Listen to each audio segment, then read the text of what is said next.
Hello guys, welcome to my channel. My name is Wolo. If this is the first time you're clicking on my channel, I'll say welcome. My channel is about giving out information about life in Canada, my experiences so far in Canada, immigrating to Canada, everything generally like about in Canada.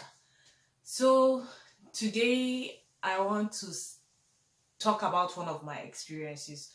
I just want to break it because I've been doing a series on immigrating to Canada. It's like that's what I've been focusing on for a long time, but I just decided, okay, today I'll give you a story instead, so that anybody who wants to come to Canada or immigrate to Canada will have an idea of what things are like. So today's story is about the weather in Canada. And I live in Manitoba, and people who know Manitoba is one of the coldest places in Canada in terms of during winter. So Winnipeg is the coldest city. Apart from the northern territories like Nunavut and Yukon and the Northwest Territories, Saskatchewan and Manitoba, they are the two provinces that are also as cold as the northern part of Canada. And when the Arctic just, releases that cold wind, it comes straight to Manitoba and either Saskatchewan thereabout.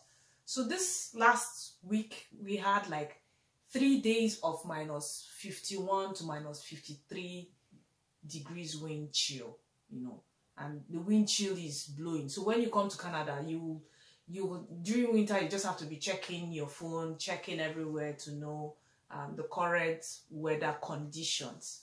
So this story is about our car. Yes, I came back from work middle of the night on Tuesday, and we plugged in the car. You might be wondering what's plugging the car. That's very similar. It's very synonymous to people who live in this colder part of Canada. If you are in Manitoba, you will have a car and your car will have this wire that you have to just plug it to a charging point so that your battery stays warm and it doesn't get cold. When you want to drive the next day, you can switch on your car and go wherever you like without the battery running down, because the cold weather makes the battery freeze or kind of run down, and that's why they have wires in almost every car, except or you live in a place that has a heated garage where you can park your car and then your car is warm all through. But most times people park outside. So, and if you're parking outside, you have to park outside close to where you can charge the battery of the car. So we're charging the battery of the car because we knew that the weather was very cold and we didn't want a situation where the battery of the car will run down. But to our greatest surprise, the next morning when we wanted to try the car couldn't pick up. That was when we realized that the fluids in the car, like the oil and some other fluids in the car, had frozen because of the cold. And this thing has happened to us before. It's not the first time we're experiencing it. So we experienced it in 2017, and we had to call someone to help us jumpstart the car using his own car. And after the person helped us to jumpstart the car, instead of us to go and join a club called CAA, and CAA is, let me get the correct name, CAA is the Canadian Automobile Association. So guys, if you know anybody coming to Manitoba, if you know anybody coming to Canada, tell the person to join CAA. So I'm going to continue my story. Instead of us to join CAA and just pay $70, in case we have any problem, we can call them, they'll come and fix it. We said, okay, instead of calling CAA, we'll go and buy battery booster or whatever. Battery booster is something like this. I don't know whether you can see it. It's something like this. There is a smaller one, but this is the one we bought. Yes. So you use it whenever you just charge it and then use it for your car. So this is a battery booster. So we bought this battery booster for $150 thereabouts.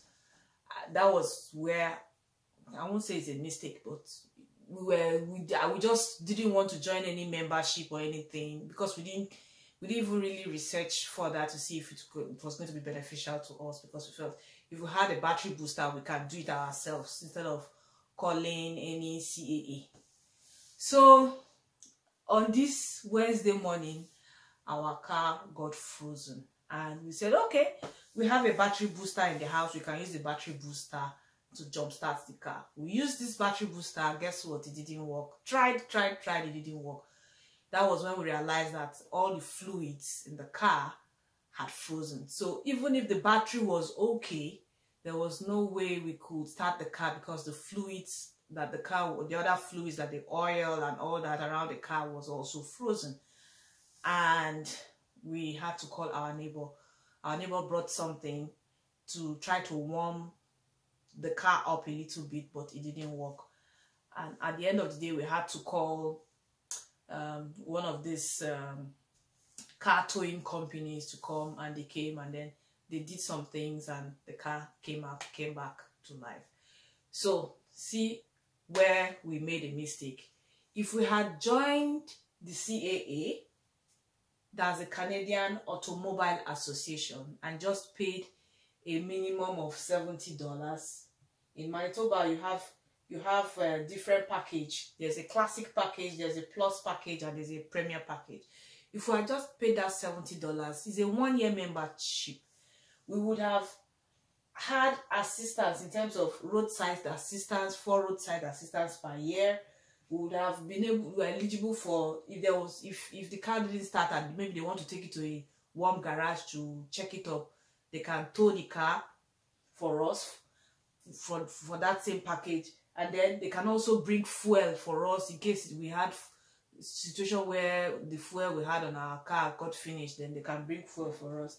And in case we lock the car, we couldn't open it, they can come and help us to open the car. So that's the benefit of joining CAA. If you know anybody who is coming to Manitoba and is going to drive, please tell the person to join CAA, because it's going to benefit the person. Apart from that, if you're traveling, CAA is always, they are in Canada wide, you know. So if you're driving, let's say you're traveling from Manitoba to Saskatchewan and you have an issue on the road with your car, as long as you're a member, you can call them. And this is what happened. So because we didn't join CAA, we now had to pay almost $100 just to get our car warmed up. That's penny wise, pound foolish. Because we're thinking, okay, because we had the car booster, it was enough. The car booster could just help us in any situation. But we didn't realize that joining CAA had a lot of benefits attached to it. And it was until this incident happened that we realized, there's no way around it.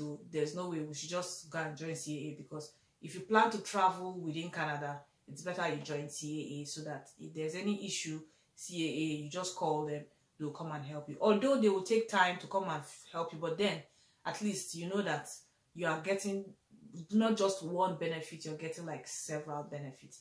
So I hope I have talked about something that is going to be beneficial to anybody who is landing in Canada and is going to drive in Canada.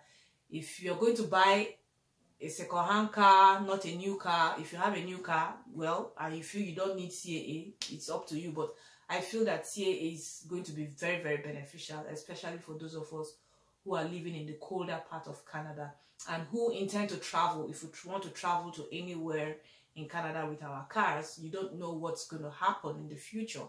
So it's better you join CAA, be a member of CAA. If you don't want to use the classic one, which is $70, you can join the plus one, which is $114, or the premier one, which is $144. This pricing is for Manitoba I'm talking about, but wherever you are, if you're in Saskatchewan, if you're in Toronto, if you're in Alberta, wherever you are, just go onto the CAA website, put on your postal code, and see how much the membership fee costs for you. That's all I want to say for now, and I hope you've learned something from me. Please don't be like us, where we're thinking we're saving money somewhere and didn't know we're going to spend more money by not joining CAA membership. So please tell your friends, tell your family members, subscribe to my channel and learn more things that you need to know of life in Canada. Whatever, everything in Canada. I'll try as much as possible to share the information for everybody to know. That's all I have today for today. So I'll say bye-bye for now. Bye-bye.